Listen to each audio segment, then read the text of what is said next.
Oi pessoal, aqui é a Dani, professora de literatura, e hoje a gente vai ver a nossa aula sobre arcadismo, tudo bem? Vamos entender o contexto em que surge o arcadismo, tá? O arcadismo surge no século XVIII, tá? Fins do século XVII, mais ou menos, e vai ser marcado pelo período, né, do iluminismo, tá? O século das luzes, marcado pela razão, pela enciclopédia, enfim. É uma reação, esse movimento, tanto contra a Contra-Reforma, tanto contra o Barroco, tudo bem? A sua natureza é tentar explicar de forma precisa os fenômenos naturais. Isso é muito importante, tá, pessoal? O iluminismo, ele tenta racionalizar tudo. A tentativa do iluminismo é dar razão a tudo que nos cerca, tá? Entretanto, a gente sabe que esse projeto ele não consegue ter sucesso e isso vai desencadear depois um movimento romântico, tá? Em que aí o sentimentalismo, o subjetivismo ganham força. A gente sabe que até hoje a gente não se desvinculou totalmente dos nossos mitos, de alguma superstição, de alguma subjetividade, tá? Por isso que o iluminismo não conseguiu de fato estabelecer o seu ideal, que era o da razão, ser completamente racional sobre tudo, né? Sobre todas as coisas. Bom, a verdade é uma busca em entender a verdade de tudo, em achar a verdade de tudo, as razões para tudo que acontece no mundo e que nos cerca, tá? Além de uma tentativa de industrializar, e foi o que aconteceu, né? Isso de fato teve sucesso, industrializar toda a Europa, modernizar toda a Europa, e depois isso atingiu o Brasil já só no século XX. Mas na Europa, no século XVIII, isso já acontecia largamente, né? Com o iluminismo, cada vez mais a gente teve a industrialização, a mão de obra saindo do campo, indo para as cidades e virando aquela aglomeração. Tá? Século XIX, principalmente isso, mas se inicia no século XVIII.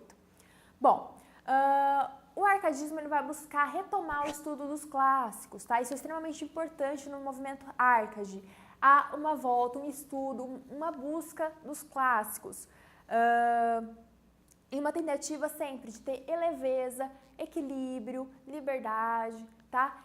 Porque essa era a marca dos clássicos, né? Um ideal de beleza, marcado pelo equilíbrio, tá? E é isso que os arcades vão tentar buscar novamente. Bom, como vocês podem perceber, esse movimento ele acaba tentando trazer de volta e reforçar o que a gente já viu no Renascimento, né? Agora se torna ainda mais forte esse movimento racional, né? Essa busca de estudo dos clássicos, essa busca da razão sobre todas as coisas, volta ainda com mais força no século XVIII, o século das luzes. Bom, os poetas vão tentar dar voz a um pastor, né, algo que seja do bucólico, ou seja, do campo, né, um pastor que seja imaginado, né, então eles vão ser chamados de pastores, se acostumem com isso no arcadismo. Vai ter uma certa carga sentimental, tá, isso já acaba por anunciar em algum aspecto o romantismo, tá, apesar do romantismo quebrar com várias coisas que o arcadismo traz, mas esse aspecto sentimental é valorizado depois pelos românticos, como a gente vai ver nas próximas aulas. O caráter bucólico, né, o locus amoenus, é o principal aspecto desse período, né? Essa busca por um lugar que seja ameno, por um lugar que seja tranquilo, e geralmente esse lugar tranquilo é ligado ao campo, né? Por isso essa ideia de pastor. Pessoal, não é o pastor de igreja, tá? Por favor, é o pastor que cuida de rebanhos de ovelha, por exemplo, é o pastor que vive no campo, tá bom? Além disso, como eu já falei para vocês, a tentativa de equilíbrio, né, porque era o que os clássicos privilegiavam e é o que os arcades vão tentar fazer, tá? Pureza de espírito, ingenuidade, tá? Ainda que essa ingenuidade seja um tanto quanto forçada por esses poetas, é o que eles vão tentar demonstrar dentro dos seus poemas. Um caráter sempre que é reflexivo sobre a vida, sobre o amor, sobre as relações amorosas, sobre tudo que se desenvolve em relação a esse poeta, refletindo sobre todos esses aspectos e, por fim, marcado por uma paz e tranquilidade que é trazida por esse lugar ameno, por esse campo, por esse aspecto bucólico dos seus poemas. Há uma tentativa de alcançar a perfeição, tá? Experimentando várias coisas, mas não necessariamente tendo uma característica ainda de ruptura, né? Eles ainda não rompem com nada, justamente porque vão até os clássicos, né? Então vamos tentar entender o que são esses 5 temas clássicos, né, dos arcades. Primeiro, Carpe Diem, aproveite o instante, né? Essa é bem conhecida de vocês, sempre circula pelo Facebook da vida, né? Mas vamos tentar entender o significado certo para os Árcades, tá? É você entender que a vida passa, né? Recuperando aquilo que a gente viu já no Barroco, a vida passa, né? E você precisa aproveitar esse momento que você está vivendo, né? Porque uma hora você não vai ter mais essa oportunidade. Então viva, aproveite. Inutile truncat, corte o inútil, né? Corte aquilo que não é útil para você, aquilo que de fato só agrega alguma coisa, mas que não faz falta para você. Corte isso, tenha equilíbrio. Aura mediocritas, né? Tenha uma mente que seja tranquila, tá?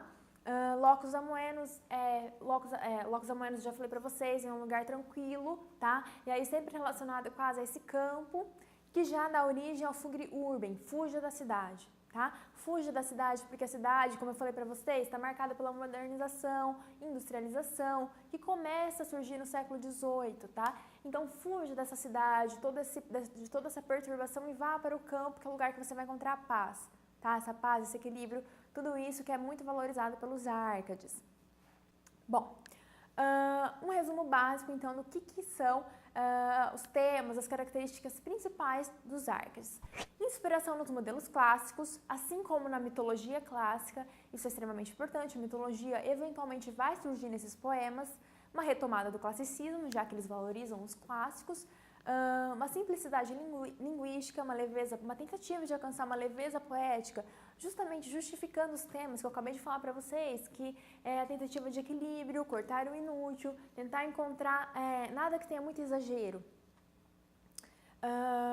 A gente tem o surgimento da enciclopédia, a Revolução Industrial, Iluminismo que surge no século XVIII, então, portanto, a razão tentando controlar tudo, o bucolismo e as Arcádias. As Arcádias eram onde esses poetas se encontravam, nos movimentos desses poetas Árcades.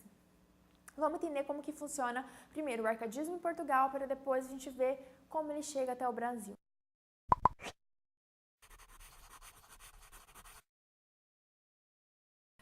O arcadismo em Portugal ele surge no período que passou pela reforma de Pombal, reforma pombalina, tá? E quais são as características principais da chamada Arcádia lusitana? Os poetas adotavam nomes de pastores clássicos, como eu falei para vocês, isso é comum dentro do arcadismo, justamente porque eles defendem essa ideia de campo, né?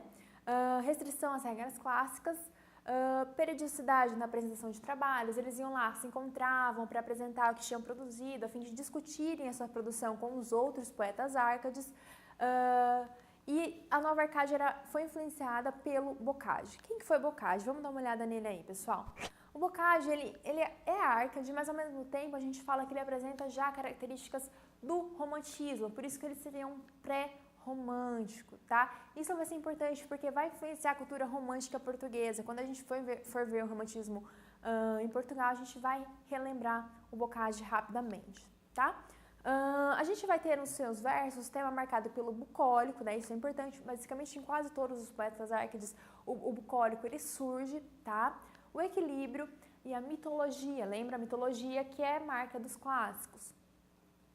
Mas também vai ter, e aí por isso que a gente fala que ele pode ser chamado de pré-romântico, que já anuncia algumas características do romantismo, ele vai ter um sentimentalismo que vai além da estética Árcade. Como eu falei para vocês, a estética Árcade, ela apresenta um certo sentimentalismo, mas o Bocage ele vai já um pouco além, né? Ele não diria que ele é exagerado, mas ele já começa a apresentar muito mais do que os outros Árcades, por isso que por vezes dizemos que o Bocage ele está ali, situado no meio, tá? Vamos ver um poema do Bocage. Eu ser evaporei na lida insana do tropel de paixões que me arrastava. Ah, cego eu cria, ah, mísero eu sonhava, em mim quase mortal a essência humana. De que número sóis a mente ufana, existência falaz me não dourava, mas eis sucumbe a natureza escrava ao mal que a vida em sua orgia dana. Prazeres sócios meus e meus tiranos, esta alma que sedenta em si não coube no abismo do sumiu dos desenganos. Deus, ó Deus, quando a morte a luz me roube, ganhe um momento o que perderam anos, saiba morrer o que viver não soube. Tá? Vamos dar uma olhada aí nos elementos que podem ser considerados elementos clássicos desse poema, primeiramente, tá? A forma é a forma de soneto, então relembrando que eles eram restritos a estrutura, né, a forma clássica. Qual que é o soneto, então? São duas estrofes de 4 versos, né? E 2 estrofes finais de 3 versos. Essa é a estrutura do soneto camoniano, como a gente já viu nas outras aulas, né? E é isso que ele segue aí. A presença da mitologia, tem essa ideia de musa, tá? A presença do vocabulário alatinado e a alusão à razão, tá? Esses são aspectos que são principais do Bocage em relação ao arcadismo. Mas, se a gente vai agora para os elementos que poderiam anunciar um dado romantismo, a gente tem o tom confessional do poema, é um eu que fala e conta alguma coisa, tá? Então esse eu lírico é extremamente marcado aí, né? É um tema de arrependimento, então de uma certa tristeza que marca esse poema, tá? Alusão à morte. E a morte, a gente vai ver na segunda geração romântica brasileira, né? A morte, ela é extremamente importante, ela vai estar marcada em quase todos os poetas da geração, né? E não só na segunda geração romântica, em outros poetas também. O tom declamatório e a pontuação expressiva, que demonstraria um exagero sentimentalista. Por exemplo, a gente tem no final, ó Deus, esse ponto de exclamação, e a gente vê o ponto de exclamação em outras partes do romance, né? Do romance não, do poema, desculpa. Na primeira estrofe, por exemplo, a gente tem a exclamação, cego eu cria, né? Então essas expressões já anunciam uma certa característica que pode ser considerada romântica, tudo bem?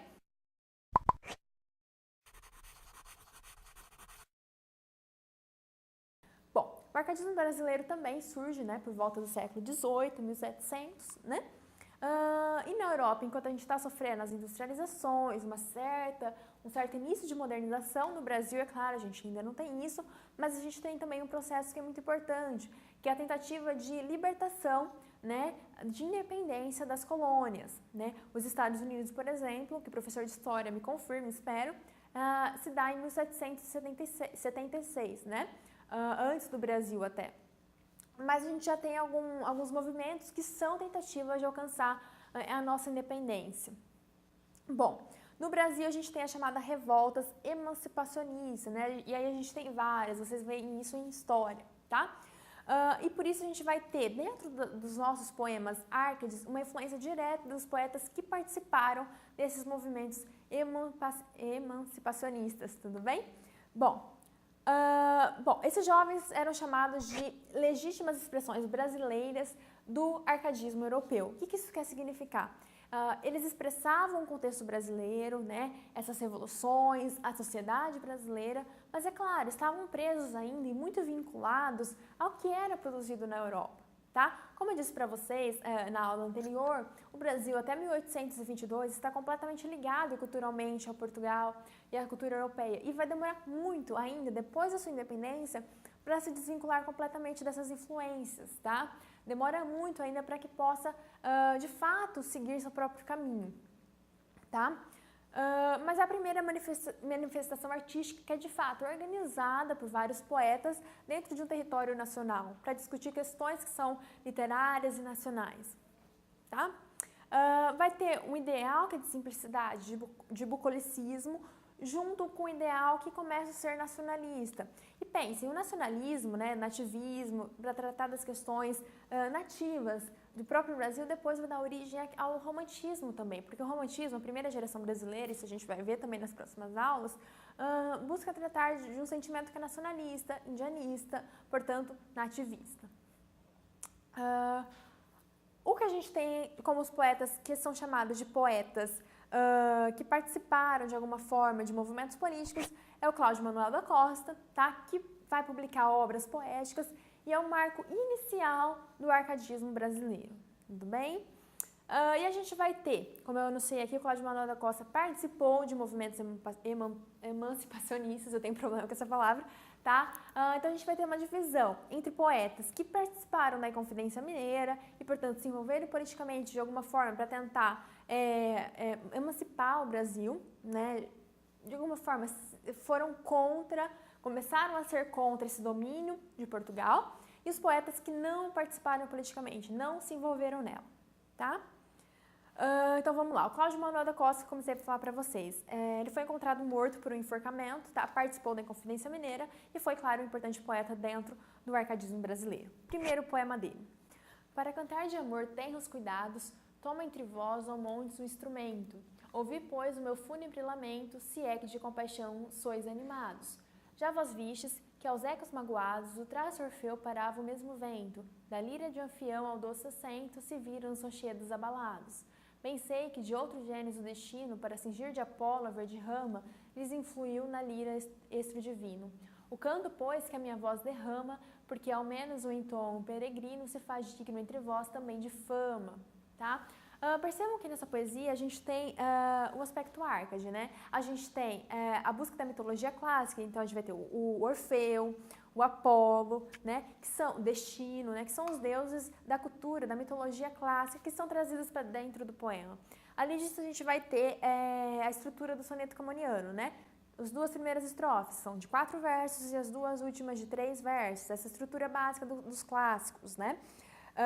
A gente vai ter esse aspecto do tom pastoril, desse que está nos montes, né? Esse aspecto bucólico, que é muito importante também dentro do arcadismo. Outro poeta que pode ser chamado de inconfidente, que participou do movimento Arcade brasileiro, é o Tomás Antônio Gonzaga, extremamente importante também para a nossa literatura Arcade, tá? Ele era noivo de Maria Joaquina Doroteia de Seixas, tá? Em suas poesias, ele a chamava de Marília, tudo bem? Marília de Dirceu, tá? Porque ele era chamado pastor Dirceu, então ele chamava ela de Marília e ela era a Marília de Dirceu, tudo bem? Vamos ver o primeiro poema dele aí. Eu, Marília, não sou algum vaqueiro que viva de guardar alheio gado, de tosco traço, de expressões grosseiras, dos frios gelos e dos sóis queimado. Tenho o próprio casal e nele assisto. Dá-me vinho, legume, fruta, azeite, das brancas ovelhinhas tiro leite. E mais as finas lãs que me visto, graças Marília Bela, graças à minha estrela. Bom, percebam aí que primeiro ele é o pastor, ele se chama de pastor, né? E a gente tem esse aspecto do bucolismo, né? Ele fala que então ele é pastor, que ele cuida das ovelhas, enfim. E tem um aspecto completamente de simplicidade, como eu falei para vocês, de tirar aquilo que é do exagero, aquilo que é inútil, né? Tem um equilíbrio que é marcado nesse poema. Então ele vai dizer, por exemplo, que são das finas lãs que ele se veste, que é das ovelhas que ele bebe o leite, tudo que ele cria é do que ele produz, tudo que ele tem é do que ele produz ali, né? Então esse aspecto da simplicidade, né? E uma ingenuidade quase, né? Chega a ser ingênuo, ele tentando convencer essa Marília, né? Porque aí o poema se desenvolve, ele tenta convencer a Marília a ficar com ele e tal. E tudo marcado por esse aspecto muito ingênuo, né? Um aspecto que dá muita leveza ao poema. Bom, além disso, ele também escreveu as chamadas cartas chilenas, né? Que eram versos satíricos em que ele tentava ridicularizar, né, o governador-geral de Minas Gerais, da capitania de Minas Gerais, que era o Luiz da Cunha Menezes, tá? Ele usava o pseudônimo de Critilo e escrevia seus versos a um chamado amigo, né, o Doroteu. O Doroteu era o Cláudio Manuel da Costa, que a gente acabou de ver, e ele chamava o governador de Fanfarrão Minésio. Vamos dar uma olhada num trecho aí de um poema das cartas chilenas. Amigo Doroteu, prezado amigo, abre os olhos, boceja, estende os braços e limpa das pestanas carregadas o pegajoso humor que o sono ajunta. Critilo, o teu Critilo é quem te chama, ergue a cabeça da engomada fronha, acorda se ouvir queres coisas raras. E aí ele começa a contar o que está acontecendo nas capitanias por causa desse Critilo, né? E aí ele vai desenvolvendo toda uma crítica muito satírica em relação ao Critilo. Outros poetas que foram confidentes, mas que a gente não vai tratar aqui hoje, justamente por causa do tempo, mas que vocês podem dar uma pesquisada, tá? São de importância menor, comparado a esses outros poetas, foram o Alvarenga Peixoto e o Silva Varenga, tudo bem? Sobre os não inconfidentes. A gente vai ter o Basílio da Gama e também a gente vai ter o Santa Rita Durão. Vamos olhar primeiro o Basílio da Gama.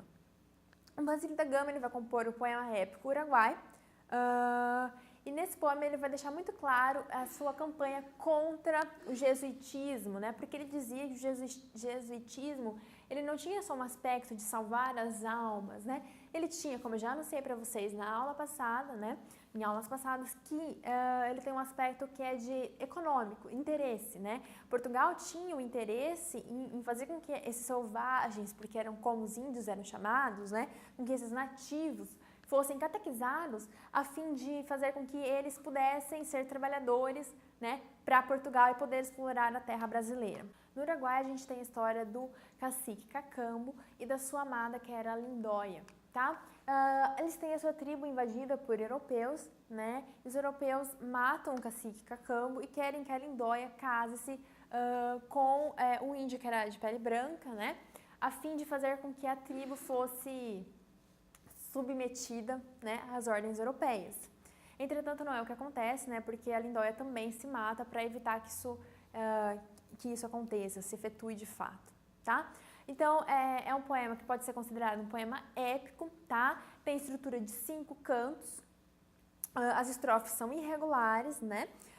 Com versos decassílabos brancos, o que significa que são versos que não necessariamente vão rimar, né? Então, vão ter aquelas rimas que a gente já aprendeu. Vamos ler um trecho do poema? É a irmã, por entre as sombras do arvoredo, busca com a vista e teme de encontrá-la. Entram, enfim, na mais remota e interna parte do antigo bosque escuro e negro, onde ao pé de uma lapa cavernosa cobre uma rouca fonte que murmura, curva latada de jasmins e rosas. Este lugar delicioso e triste, cansada de viver, tinha escolhido para morrer a mísera Lindóia. Na reclinada, como que dormia, na branda relva e nas mimosas flores, tinha face na mão e a mão no tronco, de um fúnebre cipestre que espalhava melancólica sombra. Mas de perto descobrem que se enrola no seu corpo verde serpente, lhe passeia e cinge pescoço e braços, e lhe lambe o seio. E fogem de haver assim sobressaltados, e param cheios de temor ao longe. E nem se atrevem a chamá-la, e temem que despertasse assustada e irrite o monstro, e fuge, e apresse no fugir à morte. Porém, o destro Caitutu, que treme de perigo da irmã, sem mais demora, dobrou as pontas do arco e quis 3 vezes soltar o tiro, e vacilou 3 vezes entre a ira e o temor. Enfim sacode o arco e faz voar a aguda seta, que toca o peito de Lindóia e fere a serpente na testa, e a boca e os dentes deixou cravado no vizinho tronco. Assolta o campo com a ligeira cauda, o irado monstro em tortuosos giros se enrosca no cipestre e verge envolto. Em negro sangue, o lívido veneno leva nos braços a infeliz Lindóia, o desgraçado irmão que, ao despertá-la, conhece com que dor, no frio rosto, os sinais do veneno e vê ferido pelo dente sutil o brando peito. Os olhos em que amor reinava um dia, cheios de morte, muda aquela língua que ao surdo vento e ao eco tantas vezes cantou a larga história de seus males, nos olhos Caitutu não sofre o pranto, e rompe em profundíssimos suspiros, indo na testa da fronteira gruta de sua mão já trêmula gravado, o alheio crime e a voluntária morte.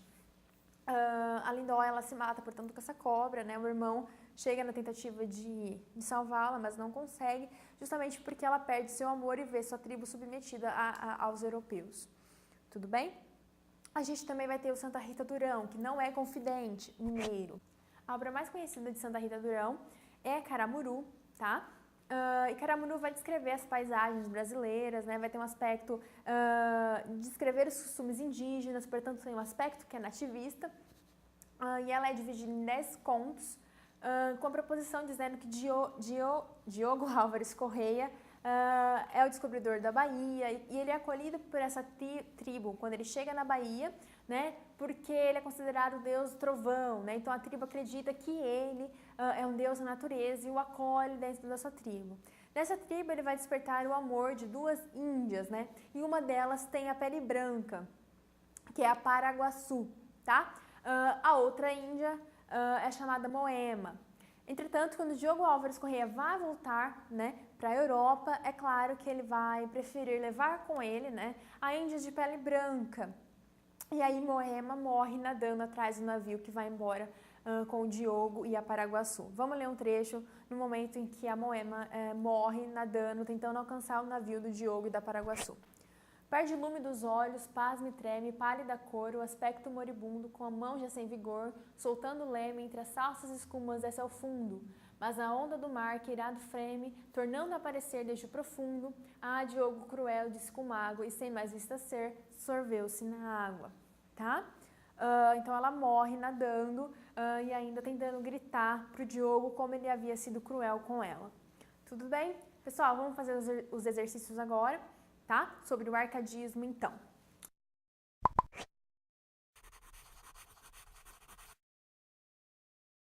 Bom, sobre o arcadismo brasileiro, só não se pode afirmar que A. Tem suas fontes nos antigos grandes autores gregos e latinos, dos quais imita os motivos e formas. Ok, né? A gente sabe que o arcadismo ele bebe na fonte dos clássicos. B. Teve em Cláudio Manuel da Costa um representante que, de forma original, recusou a motivação bucólica e os modelos camonianos da lírica amorosa. A gente viu um poema aqui dele que era justamente bucólico, né? Que tinha a estrutura do soneto camoniano e, portanto, essa alternativa está errada, tá? Essa é a alternativa que eles querem, porque eles pediram a única que não se pode afirmar, tá? Portanto, a alternativa incorreta é essa. Mas vamos dar uma lida nas outras. C. Nos legou os poemas de feições épica Caramuru, tá? E Uruguai, no qual se reconhece qualidade literária destacada em relação ao primeiro. D. Norteou em termos dos valores estéticos básicos a produção diversa de Marília de Dirceu, obra que celebrizou Tomás Antônio Gonzaga e que destaca a originalidade de estilo e de tratamento local dos temas pelo autor.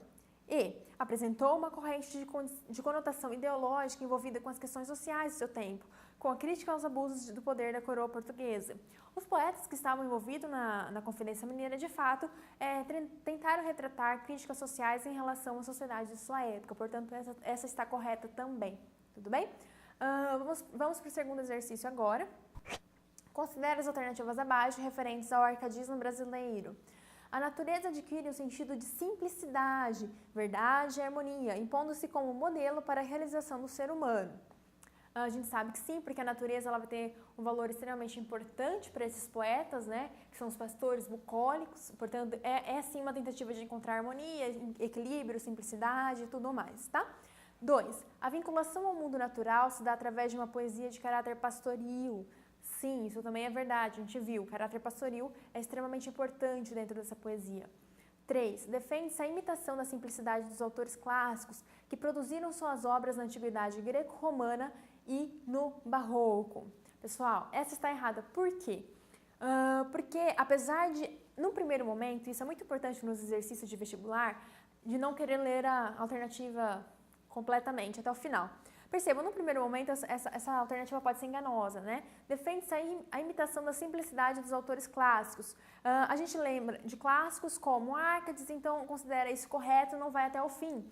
Percebam que ele vai dizer que os clássicos produziram suas obras na antiguidade greco-romana e no barroco. Não, os clássicos não produziram suas obras no barroco, só na antiguidade greco-romana, tá? E no classicismo. Agora, no barroco, não, tá? Portanto, essa alternativa está errada. Há uma forte ligação com a Inconfidência Mineira, pelo fato de poetas como Cláudio Manuel da Costa e Tomás Antônio Gonzaga terem se envolvido na rebelião contra a metrópole. Sim, está correto, a gente viu, tem os confidentes, né, os que foram inconfidentes, desculpa, e os que não participaram da Inconfidência Mineira. 5. Os poetas enfatizam a subjetividade, pois estavam convencidos de que deviam expressar em seus textos sentimentos intensos, passionais e impulsivos. Não, pessoal, isso é do romantismo, a gente já vai ver. Sim, eles expressam um certo sentimento, mas não pode ser intenso, passional e impossível, porque a gente acaba de ver que os temas, né, que importavam aos Arcades era equilíbrio, nada de exagero, né, cortar aquilo que era demais. Portanto, é impossível que um poeta que seja Arcade seja completamente passional, movido por paixões, exageros, né, impulsos. Não, essa alternativa está errada. Portanto, a gente tem como alternativa certa A1, A2 e A4. A alternativa D é a correta. Tudo bem? Pessoal, é isso. A gente se vê na próxima aula.